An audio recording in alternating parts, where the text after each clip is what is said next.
What's up, everyone? Welcome back to Everybody Has a Podcast. Today, I am so excited to have one of my closest friends, Miguel Contreras, in the house. He has two podcasts, Coffee Shop Confessions and Crown and Sage. We're going to talk about both of them today, talk about his experience and his road to podcasting, the ups and downs, some of the starts and stops of that as well. Talk about the shows, why he's doing two different ones, and you get to hear from someone on the front lines of podcasting on what their experience has been and how it is helping change their life and the lives of those who they're reaching. Miguel, welcome to Everybody Has a Podcast. Thanks, brother. Thanks for having me on. I appreciate you. So this is our 17th year of friendship. For those who don't know that we've known each other that long, I met you in 2009. Yeah, it seems like just yesterday. Just yesterday? We don't look like that, though. No. I said we, like I'm just grabbing you into this thing. Well, this is wider. This is a lot wider than when I met you. And wiser. And wiser, maybe. Maybe not. I think so. I think so, too. I think so. It's that, too. So I want to do let's start with the Coffee Shop Confessions first, because I know there's probably going to be some similarities, some overlaps that you're going to discuss, but I want to start with that first because that's kind of the one that it's you, it's business, it's your profession, it's the field that you're an expert in. Let's talk about the whole emphasis. Why did you come up with Coffee Shop Confessions? What's the context? Tell everyone the framework, because there's this misconception like, oh, I've got to do it at this place all the time, and it's got to be exactly 30 minutes or an hour and a half, and Coffee Shop Confessions breaks the mold. So let's talk about it. Yeah, so first and foremost, I love coffee. So I needed an excuse to go to venture off and see new coffee shops, new hip spots that have come out and have really good coffee. And, I'm a little bit of a coffee snob. I'm not like your mocha latte, mochaccino. I hate all that stuff. And don't get me started on pumpkin spice latte, right? Oh, no PSL. There will be no PSL in the Contreras house. No, please. Slap or that car. I'll slap that out of your hand. I'll slap that out of your hand. No coffee for you. But I like simple black coffee or espresso, and I enjoy hanging out in coffee shops and people watching. So the thought process with Coffee Shop Confessions, Andy, really was more of a take on. Do you remember the Real World back in the days? Oh my gosh! And they would have the earliest version, Real World, early version. Yeah, the confessional room where they had the. Oh my God! Yes, the confessional room. I actually forgot about that. Yeah, so the idea was taking some of that concept of these guys would walk into the closet. Yes, and if you think about it, that's kind of like the first form of podcasting where people would emotionally release on camera their frustrations, their experiences, what this and that person were doing. Yeah. Granted, I think a little bit was dramatized, but there was a notion of there's a closet in here. I'm going to go in there. The confessional, they would call it. Kind of like in the Catholic. I totally forgot that. Remember that? But that's how they got extra secrets or little tidbits of information that didn't show in the other parts of the show. Correct. They brought into that part. Yes, so I totally forgot. It was kind of like the underbelly stories from the underbelly of the house of the wow. What was it called? The Real World. The Real World, yeah. House and Road Rules, right? Mm-hmm. So they would have the confessionals. So. Inspiration from that, I'm aging myself here, but obviously that was an inspiration. So the thought process behind Coffee Shop Confessionals was, hey, let's go to coffee shops, hang out, have an organic conversation about the state of the industry, but a confessional. Hey, this is what's really happening from the back end. Yeah, pull the curtain back. Yeah, so we're pulling the curtain on the industry where, what we've decided, my business partner David and I, we decided that, we're really tired of seeing realtors doing TikTok dances and the whatever the viral theme of the week is, dancing around music, and everyone's doing the same dance or the same parody or the same green screen. Like there's me, if it were me doing it, it'd be me with the screen, the video, the actual video that went viral, and me going emotions. I'm like, dude, that's played out. We're not gonna do that. And from a marketing standpoint is we don't want to look like everybody else, because then we don't stand out. And if we look like everybody else, we just get lost in the mix. So we wanted to make it look and feel not only visually different, the way we film it, it's very guerrilla style, to the topics that we discuss are real estate related, but they're not specific to, hey, the market is doing this, the market is doing that, interest rates are here, interest rates are that. Consumers are very savvy these days. They're very well informed, and I think they can get that information anywhere. So we want to deliver a different topic theme that resonates with them at an emotional and psychological level, because at the end of the day, when you're buying real estate or investing in real estate, selling real estate, it's a very emotional, psychologically driven type of sale or purchase. So we pull the curtain and talk about the emotions that our clients go through and how we deal with that too, because hey, guess what? Real estate agents, we're human too. We have feelings, we have thoughts, we have ideas, most of us are creative people as well, and we have to negotiate some really tough deals at times. And there's a lot that goes into doing a great job and really facilitating a transaction that's fulfilling not only for the clients but their families and whatever their end goals are. So the confessional really is pulling the curtain, as I said, telling the real stories from the underbelly of the real estate industry, and give advice from that space, not just like, hey, do you want to buy or sell? Right. Hey, are you thinking of doing this? No, everybody's saying that. Yeah. Like, hey, this is what you're probably going to go through psychologically, emotionally, financially, and there might be some conflict that you're gonna confront in a transaction, and we're gonna deal with that up front, and we're gonna talk about it. And we're gonna talk about it from the lens of the consumer, but also from the lens of the real estate agent. Yeah. So that because people have choices, Andy, and there's so many realtors. There's a dime a dozen. So we obviously want to stand out, but we want to make sure that whoever's watching us, our viewers, when they make a decision as to who they choose, hopefully they choose us. But we want to give them advice so that they make the right decision for them too. If it's not us, hopefully they choose someone just as great as we are, and who can serve them as well. When you're saying that you're describing this is in my own words, as much of as an attractor as a detractor. Like, hey, if this ain't kind of like a fit for you, go somewhere else. Like that, and that's something I think that as we get old, I don't know if part of it is age, part of it's maturity, maybe part of it's just years in business. Is like I'm become way more comfortable with that. Like I even have a referral network of other podcast places that if you don't want to use our set here, I'll refer you to my friends that have places downtown, East County, North County. Go use one of them, because it matters more to me that it gets done than it gets done here. Yeah. And I'm just getting that sense from you as well. Yeah, it's more about like, okay, look, we're going to show you who we are, and then you're going to choose us or you're not, and you're going to be okay with that. Yeah. And we're confident enough in ourselves that we feel that you're going to love us, but we may not be the right fit, and that's okay too. But the information, the storytelling that we put into play in the confessional, these are true stories, and these stories should and will resonate with the viewership, and it'll guide them. It'll help guide them to the right person if it's not us. Something I appreciate about your approach to making content has always been including the creative element to talk about real things. Yeah. So, years ago when we did the Zelia Razov series, and it was like, oh, Miguel, the professional, trusted, entrenched realtor who knows a lot versus the stereotypical realtor who's just flashy about all this stuff. Yeah. That was a very creative way to show a contrast between what your choices are in the market.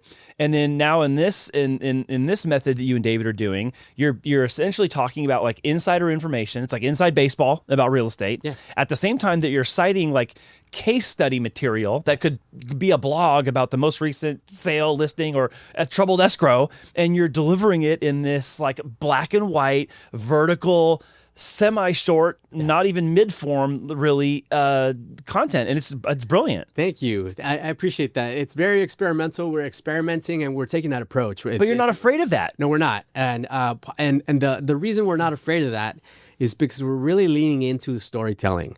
And the reality is that stories are extremely important in the human experience. It's, you and I have talked about this a lot.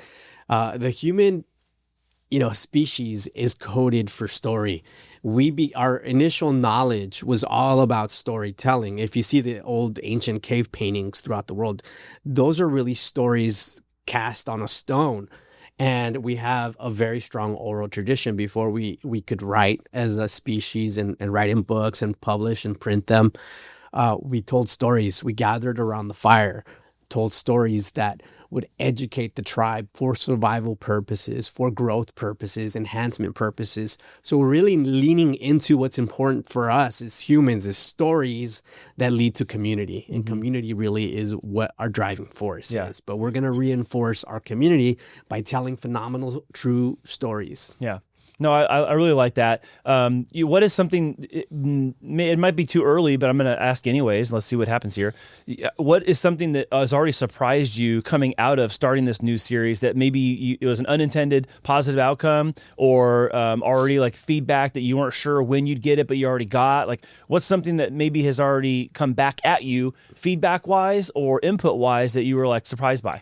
You know, we really experimented with the way we're filming it. It's not highly produced. It's a low production.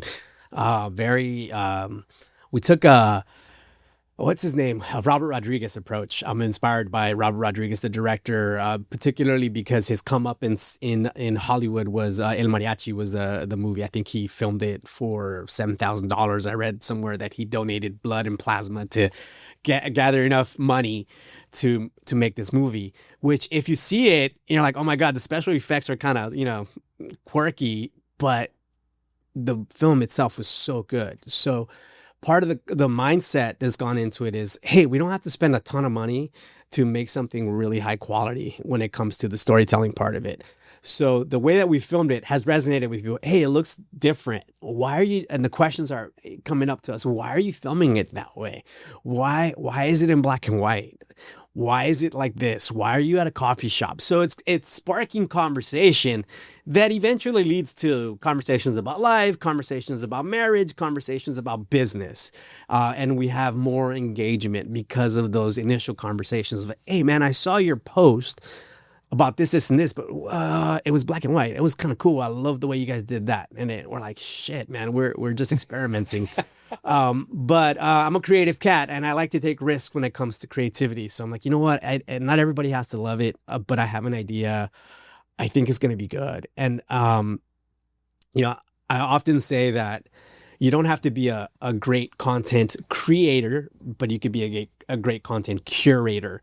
So we're curating the stories of our lives in this format in a very low budget, low production type of way. And it's working in the sense of viewership and actually it's a good outlet for us to be able to kind of release some of the, because there's a lot of stress. Like, hey man, we just went through this really crazy negotiation and I thought this deal was going to fall apart, but we were able to save the day because we did this, and this, and we're able to retell that story in this really cool conversational format. Yeah. And I think it resonates with some people. Well, I mean, and you're hitting on so many things that are really important for people to understand now if they're on the fence of doing content creation or content curating, which is, number one, you're walking around with a bunch of stories already that you're probably telling in your office or to your family members or other coworkers or friends. Part one. Part two, if you have to like prevent personal client information from getting out, then you can still tell that same story without revealing who the people are or exactly where they live and what they do and all that kind of stuff, but to still demonstrate your expertise in the field. Number three, you're doing something that's different. So when people see it, they go, oh, this is different. So that already catches. That's effective. And the most effective outcome for people isn't always driven by vanity metrics. Like, oh, did it go viral? And did it have 1 million views? And did it get shared by 5 million people? Sometimes it's just, did someone DM me and ask a question that led to an outcome?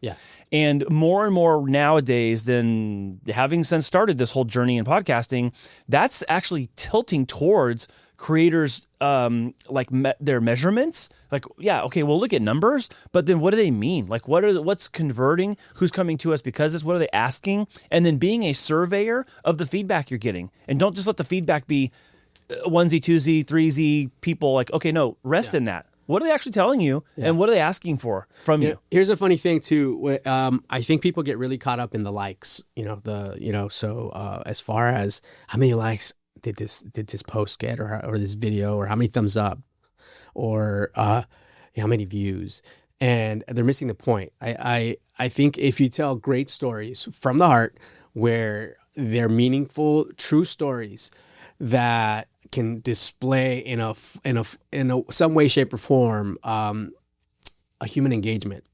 That's really most important. So our metric really is community and relationship. Does our community get enhanced by what we're going to put out, and do the relationships that we already have with people who are following us, do they go deeper with the content? And I've got to give my teammate Alexandra credit, because as we were experimenting with this coffee shop confession, my teammates looked at me like, "You're effing crazy, Miguel. We're gonna go film at a coffee shop and microphones," and like, "Yeah, we're just gonna do it." And she's like, "All right, cool, let's go." And then she started getting really enrolled in the process. Like, "Hey, I found this really cool coffee shop. We got to go film there. The coffee's great. The experience is awesome. It's gonna look freaking badass Buy-in on camera." That's buy-in. I'm like, "Fuck yeah, Alex, let's fucking go. Let's go." And now she's really excited to find us new spots, right? That's so great.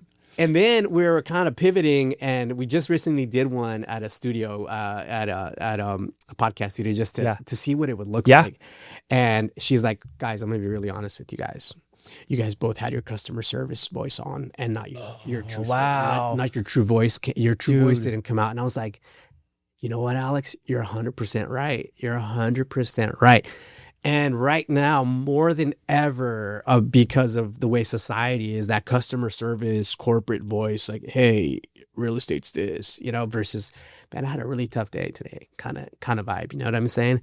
The real voice, that is what people really, really want. They want to know that there's a human behind that damn screen that they can relate to, and who has struggled, who has gone through some shit.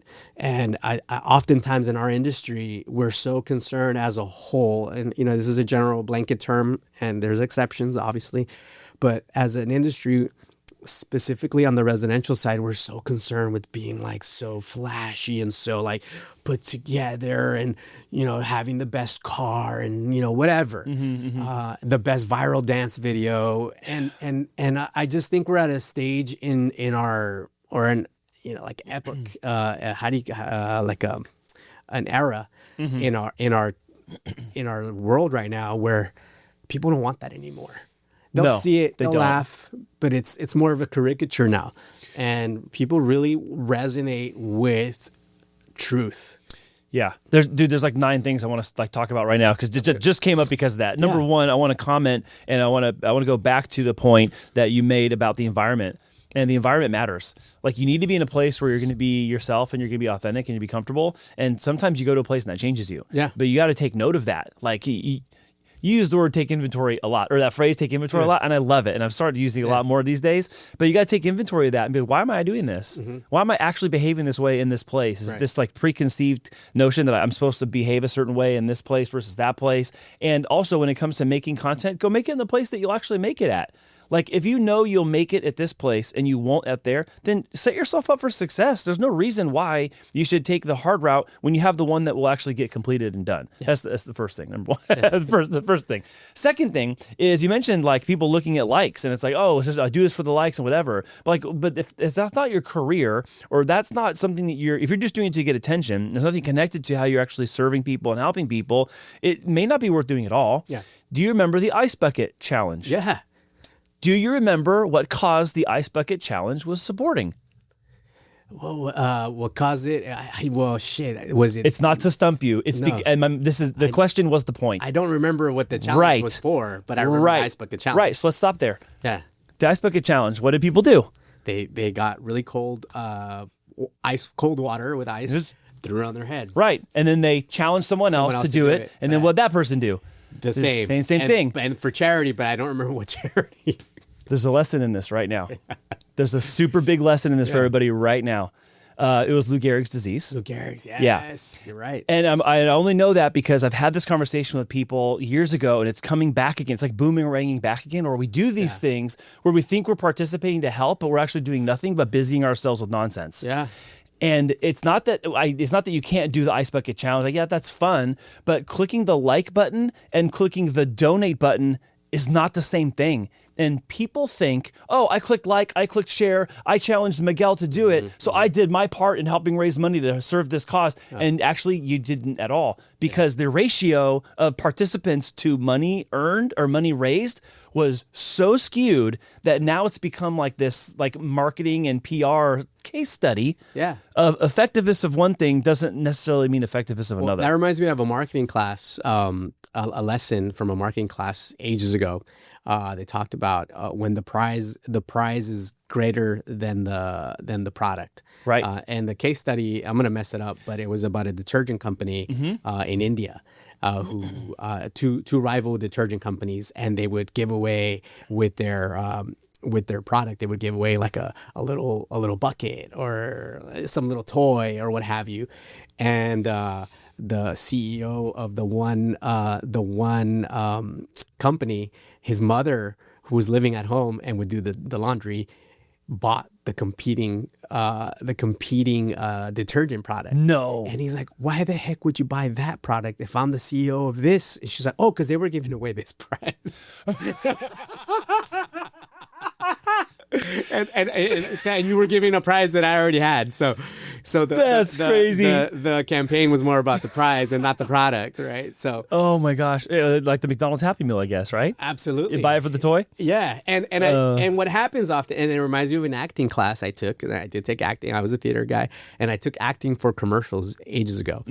And I remember the first class that we took with this gentleman, and this teacher, theater teacher, had been on Friends a couple times and so forth. And he said, "All right, guys, you're in acting for commercials. Who's the star of the show?" Sure enough, every freaking actor in the class rose their hand. And he said, wrong. Get that shit out of your heads. You know what? You know who the star of the show is in your commercial? The freaking product, right? And for us, our product is our clients. They're the most important thing. They are the most important thing. And oftentimes what happens in real estate, specific to my industry, is that realtors are after celebrity. They are them, the celebrity is the product. The celebrity is the most important part. And they're missing the point. Do you remember the other one that came to mind? You get a car, you get a car, you get a car. Yeah. Oprah gave away a car, right? Which car was it? I don't remember. Probably Toyota. I don't know. No, it was a campaign for the Pontiac G6. And everyone got a Pontiac G6, and Oprah gave everyone a car, and no one knows what car it was because they remember the moment, not the product. Because they were the star of the moment, not the product. And so it was the inverse of what you're talking about right now. Yeah. Isn't that wild? So for us in podcasting, the story is the product. You have to tell great stories. Yeah. And we'll go back. Most people get stuck in, well, I don't have great stories. Oh, absolutely, you do. Absolutely. Everybody has stories. You live them every day. You have something to give to. You have something to give back to the community in an oral format, and it's a story. It could be anything. Yeah, and it's as simple as just asking yourself this question: do you ever watch anything online that benefited you and added value to your life? Yes or no? If you have, then someone offered that to you from their own testimony, their own story, their own experience, failures or successes, and you're walking around with a bunch of those too. Yeah. You were walking around with them. I'm walking around with them. That's why I'm doing this. It's not because I'm trying to get everyone to sign up for a podcast. I want you to go do your podcast wherever. I just want you to do one. Yeah. Because I know there's something in you that people can learn from and benefit from, and it just requires you stepping up to the mic and sharing it. Yeah. Absolutely. And you're doing that, and I like that. Thank you. I like that because, yes, is there a business component to what you're doing? But you love helping people, and you're actually helping people. Yeah. And it's different than it's different than what this thing I heard it was like 2 weeks ago. I heard this. The plumber who's best at marketing isn't necessarily the best plumber. And I was like, oh man, yep. That's true. I was like, okay, all right, noted. That's true. That's very true. Yeah, we're talking about trades and just how the trades industry is being shaped by content now. And it's like, oh, I'm a tradesperson. Why do I got to make funny videos on the job site? And it's that whole like dancing for TikTok thing. Yeah. But in their version, and this one guy was like, yeah, just because the greatest marketing plumber isn't necessarily the best plumber. And he's like, that's what I'm contesting in my market right now. Yeah. is people are calling the competitor because they're great at marketing, but I'm the one that they call to fix the job that guy was at before me. And I was like, dude, how do we fix that problem? Well, yeah, I mean, the kids are into brain rot, right? And like 6, 7, last year it was like Skibbity Toilet Riz or whatever it was, right? So the brain rot, but adults are into brain rot too, and we're into, I observe it, and the brain rot is, everyone is into the same mimicked videos, the same dancing videos, the dancing realtor, the dancing construction worker, the dancing whatever, I'm like, shit, is this really bringing value to life? So to stand apart from that, you have to be different. And in my opinion, leaning into what makes us human, being able to dialogue, being able to tell great stories is what's going to make us stand apart, irrespective of industry. Yeah. So you've had your seasons of podcasting, then stopping, and then coming back to it again. Yeah. You're doing the coffee shop version now. You had started one called Crown and Sage many years ago. And then that got put on pause for a while, and then you've brought it back again to do with your wife together as a couples show. Yes. Let's talk about Crown and Sage. Like go back to like the origin, because I want people to hear from someone other than me. Yeah. Like, what was the idea that was formed that ended up having to become a podcast? Well, Crown and Sage is a passion product for me, or project, really, a passion project, and the impetus for that was mental health for men. That was the idea, mental well-being, because there's a crisis in the men's space, particularly when it comes to suicide. And I've lost 2 really good friends to suicide, and I'm on a mission to help as many men overcome that as possible, because it's a critical state. So gosh, it was what, 7 years ago or so when I started Crown and Sage, and 7 years is not that long ago, but the technology when it comes to broadcasting and producing has come so far that's made it so easy to just broadcast and syndicate everywhere. So 7 years ago, I did quite a several episodes on it. You were actually my first official guest on Crown and Sage, and we talked about mental health and well-being, etc. And we talked about the crisis that crisis moments that we both had lived. And every subsequent guest that I had on the theme was that, so the underlying theme was that, but we talked about their trials and tribulations, their success, their projects, what's helped them rise in their lives as well. But it was really hard, and it was really hard to do it alone. It was really hard to produce it, to get the creative juices going, and being a one-man show when it came to that. And a lot of that had to do with, I needed to do some work on myself too, to overcome oftentimes, self-doubt, self-criticism, that negative self-talk, that makes you doubt yourself and makes you second guess yourself and makes you say, yeah, this probably isn't good enough. So there was a lot of that going on too, that kind of led me to leave that behind. But oftentimes it was more like, damn, I got to produce another one. I got to edit it. I've got to then publish it, and try to syndicate it. And back then, the easiest for me was, I'm just going to put it on SoundCloud. So it's still on SoundCloud. You can find it on SoundCloud, Crown and Sage. The old episodes are still there.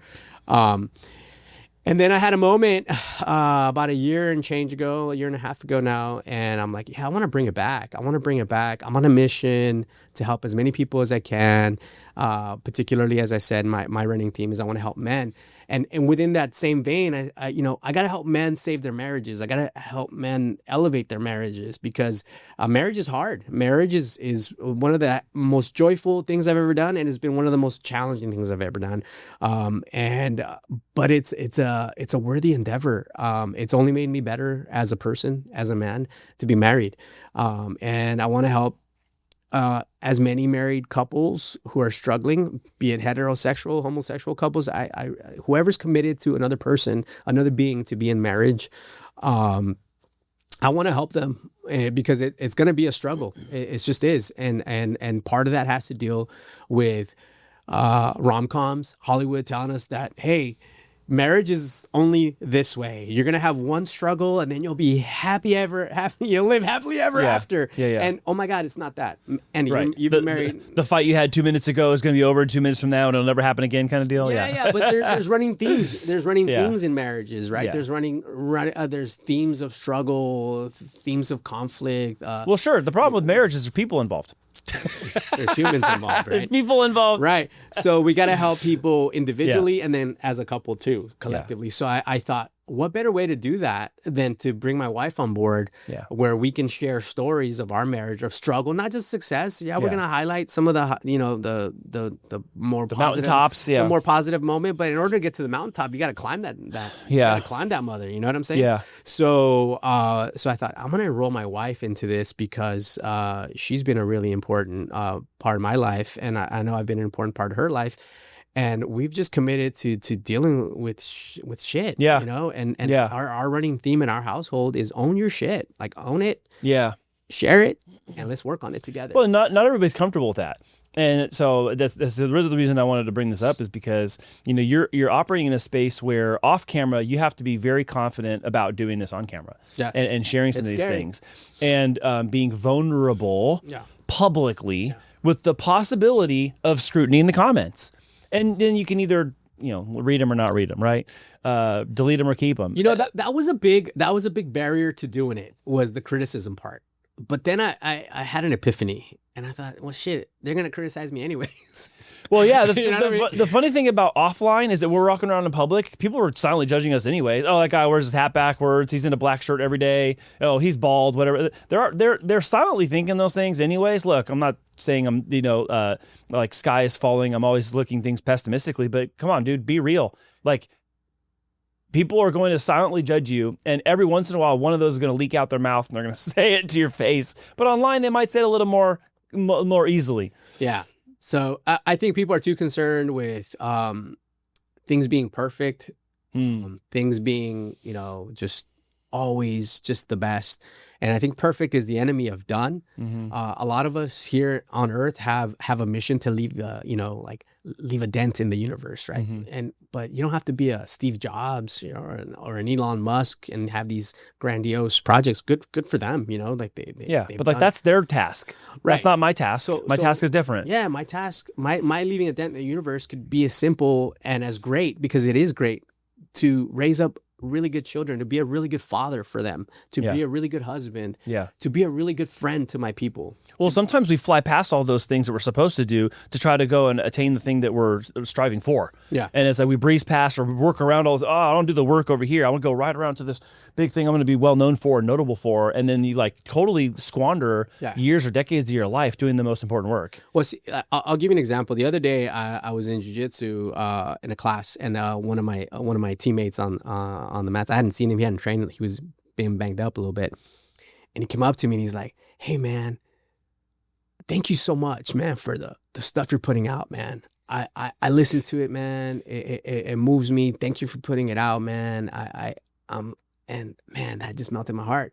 I'm like, "Thank you, man. That means a lot to me. I hope it served you." He's like, "Oh my God, I needed to hear that." And I don't know which episode he was talking about or which snippet he viewed, but it helped him. I'm like, yes, this is why I'm doing it, because of that. And not for the notoriety, not for the ego, because of that. Like, whatever I said, whatever story, whatever struggle I shared, helped them that day. And man, that's leaving a dent in the universe. And if more individuals led that way, they would tell their stories of struggle, not perfection, but of struggle, times where they were imperfect, where they failed, where they totally fucked it up. Dude, that's going to go deeper and create more profound relationships and meaning in your life. So one of the cures to depression, Andy, is go do something nice for somebody else. Contribute. Mm-hmm. Yeah. You know what I mean? Yeah, absolutely. That's one of the biggest things. So I try my hardest to contribute as much as I can and being kind to others. And one of the ways I'm kind is to share my struggles with people, to be openly vulnerable about it.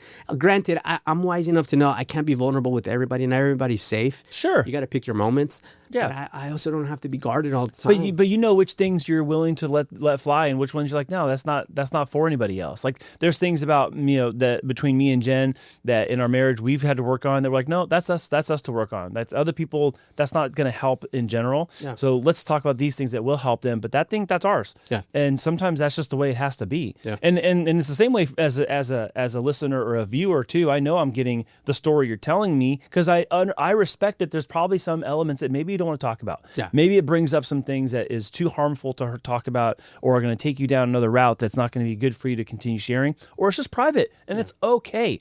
I think there's this expectation that if you are going to start a podcast and you're going to be on camera or have a mic in front of you, you have to like be a tell-all open book about everything, and you don't. It's not like that. It's talk about the things you want to talk about. Share the things you think will be helpful for people, but do it with an attitude of giving, an attitude of like trying to add value and express gratitude and thankfulness versus just trying to get something from everybody. And I would say to your audience, I would say don't try to be something you're not. You know, if you're not a Joe Rogan, you're not a Joe Rogan. There's only one Joe Rogan, right?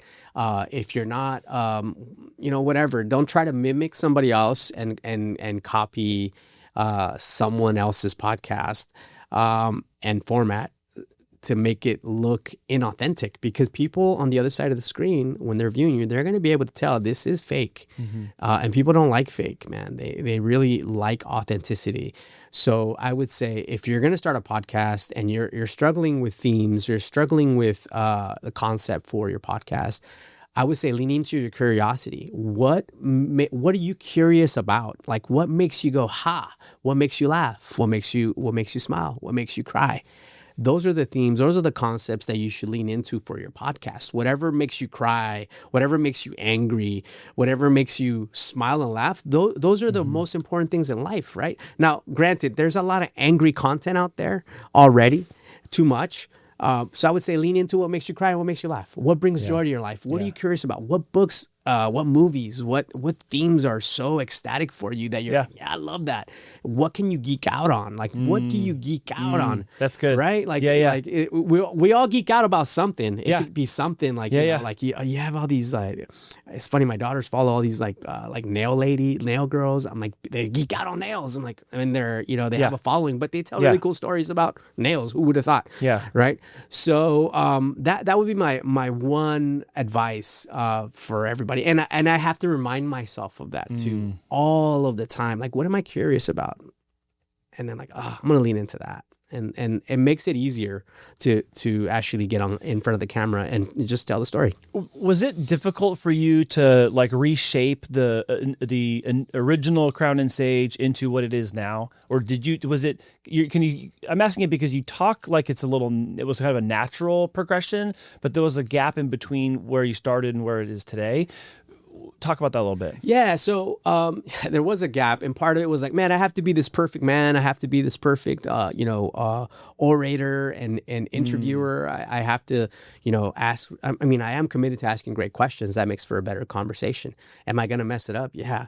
But I oftentimes said, I'm not good enough to get that guest on, or I'm not good enough to ask this dude about that, So I had to do a lot of introspective work to kill that ego and be in a place where I realize like, hey, I am good enough. As I am good enough. So I'll say this to the whole audience. You're good enough. You are good enough as you are. Just don't fake it. Don't pretend you're something you're not. Just do you. And the bigger struggle was bringing my wife into the format. She's a great storyteller too, but she's more analytical than I am, which is great. We're a good balance. So she's like, hey, dude, we need a script. I'm like, oh shit, I don't need a script. I don't want a script. It's like the last thing you want. I don't do good with scripts because I'll get off script all the time. Don't you go boxing me in.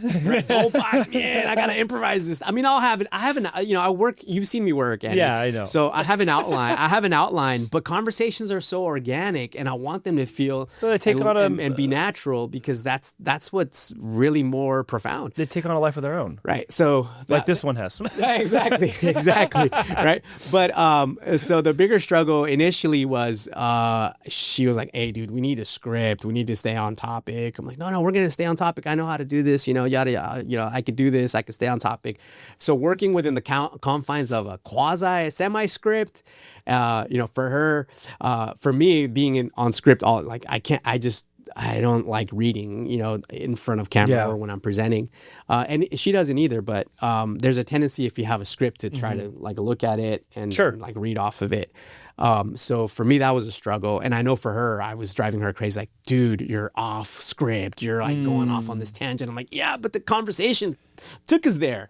So she's becoming more comfortable with the off script stuff, the improvisation and the flow of I see that. of the interview format. Right. So, that was a bigger struggle. But you're really good at pacing. So even script or no script, you're really good at pacing a conversation. So like the combination of you guys works really well. Yeah. You also get like the husband and wife, male and female kind of version of the conversation and perspectives as well. Yeah. And you have your own part of your own, you have the individual input and you have your collective like marital input into conversations. It's a really good dynamic. Thanks, man. We're trying, man. That's really all we can do is just put a good effort out there and then do it. And in Crown and Sage, what we've done too, which I thought, well, there's a place for this to have just a female voice, and so she's done solo episodes with guests that are the topics are women centric, which is really important. And then I've done more male topic or specialized topics, or not specialized topics, but topics that are more dear and near to my heart that I want to delve into in a longer format. They're more your lane. They're more my lane. Yeah. And we like that too. So it's like she gets her own creativity space. It's like, hey, I want to do this episode this way. I get my own, like, hey, I want to talk about this topic. And then we come together. But like, hey. They're all still in the composite of you too. It's Absolutely. not like, it's like you're not stepping outside of something you are to go grab this thing. Oh, let's bring this in here and let's talk about this thing that I have nothing about. It's a visual example of what we think marriage should be like. Yeah. The individual in the marriage should be able to evolve and grow individually, but as a team and together. So it's a visual display of really how we are. Yeah. So we're pushing each other, we're cheering each other on, and then we come together and just try to kick ass. You know what I'm saying? So what would you tell somebody who is like uncertain about what they should talk about? Like for whatever reason, they're like, I don't know, what would I even talk about? Yeah, depending on your, if it's going to be an industry specific podcast, if it's going to be more of a passion project where you're delving into niche ideas and niche concepts, I would say just lean in to, as I said earlier, to what makes you curious about those topics. Like, what is curious to you about it? Because if you lean into the curiosity of what's internally driven from your person and your being, then you're going to be able to explain that topic from your angle, your personality, and people will get to know who you are as a person, as a human being, irrespective of whatever topic you're discussing, because you're putting your color on it. Mm-hmm. I had a professor in jiu-jitsu who told me, hey man, all the jiu-jitsu moves are the same. It's just rice and beans, man. Right? But everybody adds their own spice. So they taste different. It might be rice and beans, but they taste different. So it's the same with the podcast. Like, it's just rice and beans, man. But you got to bring your personality, your thought. You gotta invoke that into the conversation. Like, what is your take on things? Not like, well, the industry says this. No. I think this. I believe. I feel this. I believe this. And that'll make you stand out. I like that analogy because I've been choked on the mat and I've also choked on rice. There you go. So I can relate to submission by rice. Both the analogy and in real life. Submission by rice. Submission by rice. The rice choke. Rice choke. I'm gonna use that. You should try that. It's just you on the mat and you're just like shoving rice in someone's face. Yeah. Oh my gosh. So talk to me about what you're envisioning next. Like, where do you think where does Crown and Sage go for you and for Beto?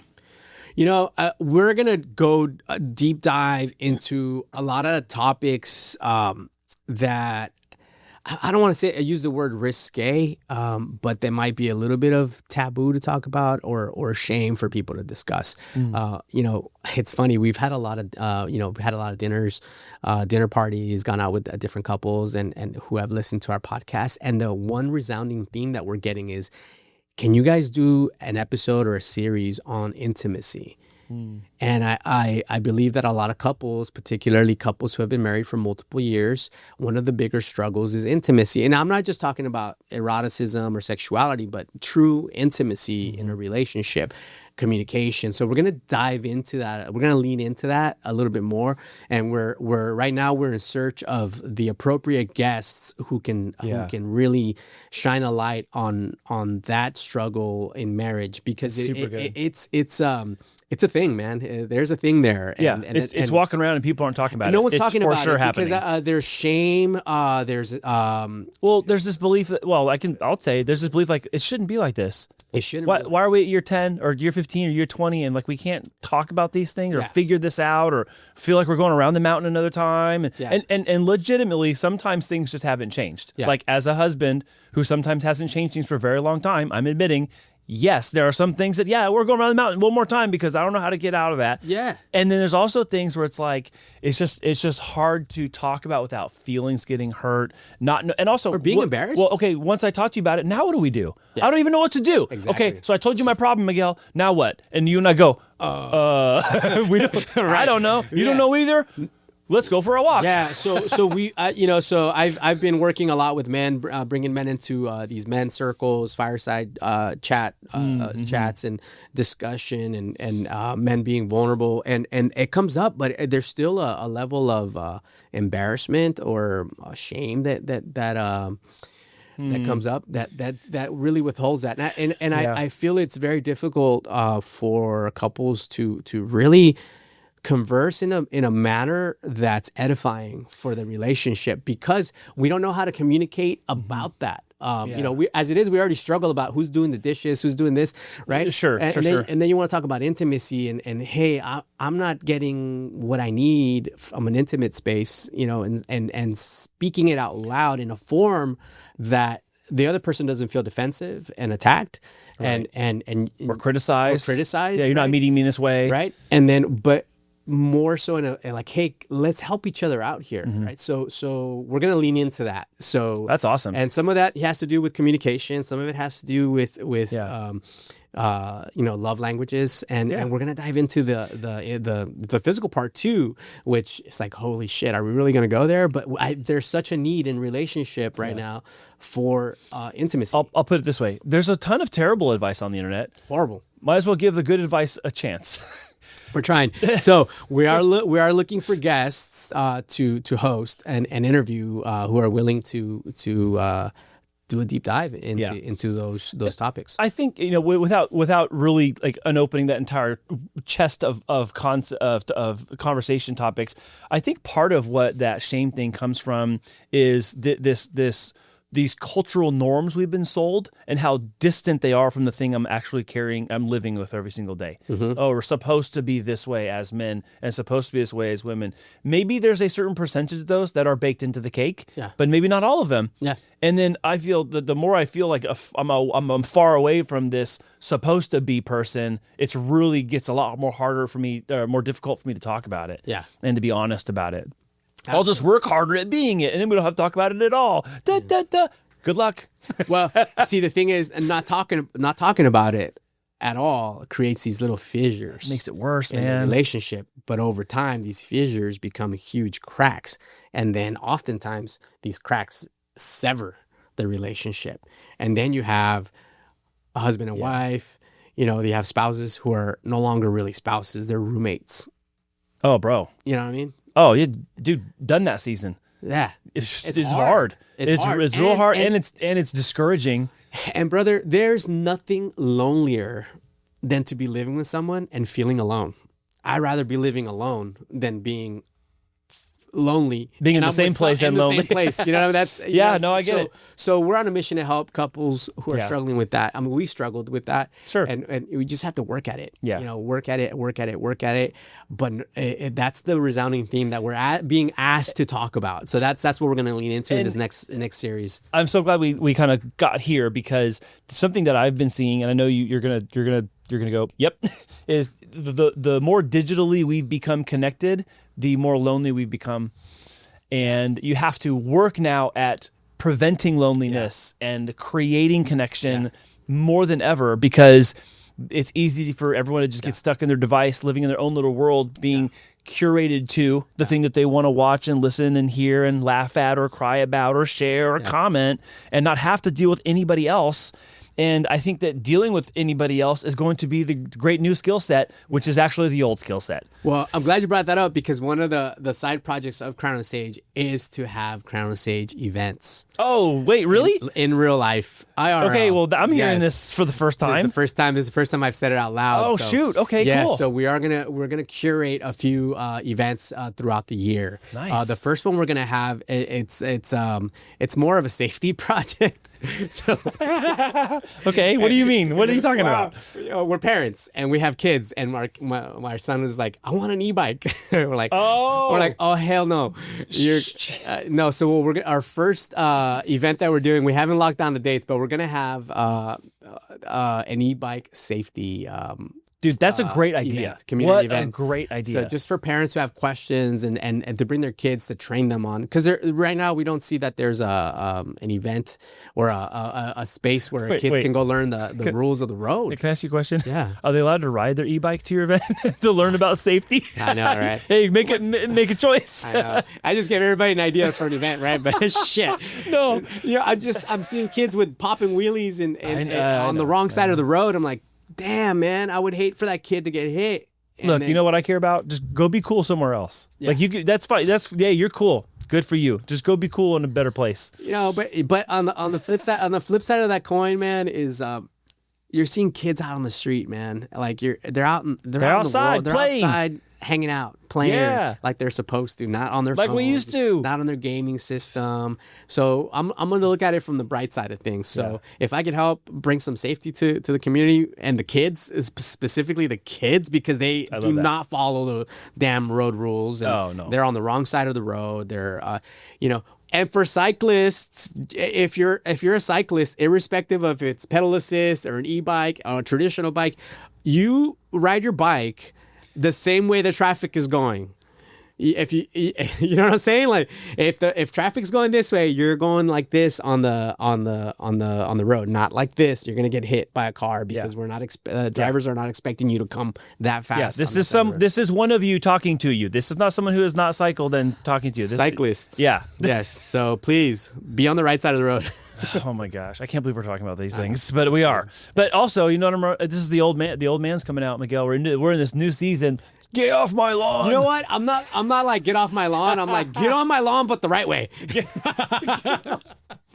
You approach my lawn from the right. Right, sir. The approach is wrong. This part of the lawn is for carpool. Carpool lawn. I know. Oh my gosh. No, I love seeing the kids out there, man. It brings a smile to my face. I see them. I'm like, yes, there's another kid who's developing social skills. It's so yes. good. Is there anything I didn't ask you about today, but you want to talk about related to either one of your shows, your process of becoming a podcaster? I mean, it's not that your podcasting is your career. You're still a residential realtor, but like podcasting is now a part of your world. So is there anything else that we didn't talk about today that you want to make sure you share with everybody or you have a chance to speak to? Man, so I'll say this, I have a career. So podcasting is not my career. Could it be my career? Maybe. That's really not the aim. If it does, phenomenal. So I would say, just to reiterate, lean into stories and lean into what makes you, what you're curious about, and just go from there and see what happens. Don't worry about it being perfect.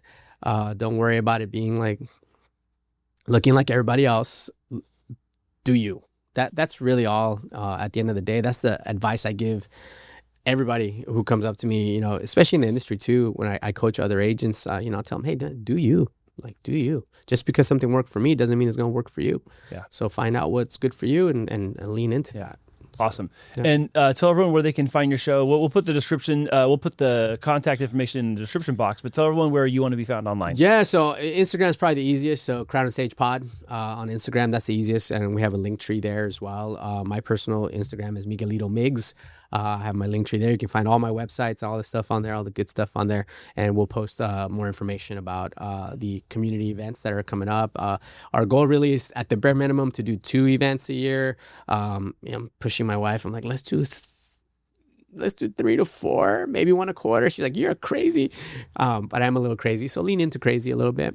But you've helped me with events in the past. They're good. I don't know. I like making friends. So Yeah. what better way to make friends than to bring the community together? Well, I appreciate that, and I'm excited for what you're doing, and I'm really grateful that you and your wife are stepping into that area to do that. I also want to end today's show by thanking you. I know I thank you routinely, but once again, I want to thank you so much for being my friend for so long.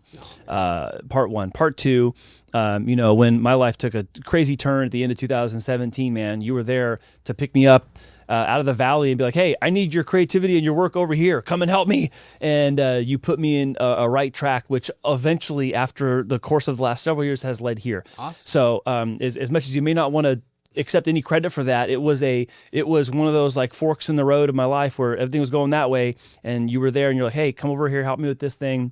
I need your creativity. I need your consultation over here. Yeah. And it helped kick off all the things that we have now come to do. So I sincerely appreciate your trust in me, and also your confidence in us being able to deliver for you. Nothing but love, man. I love you, dude. So, but that's what friends are supposed to do. I know. And you do it. Man. So, and I love you for it. So thank you. Thank you. All right. Appreciate that. Thanks, Miguel. Thank you all for watching this episode of Everybody Has a Podcast. Man, it really seems like everybody has a podcast these days, don't they? Yes. Everyone here has a podcast. So thank you all for watching. Everyone has a story. We will see you with another great guest next week. Bye, guys.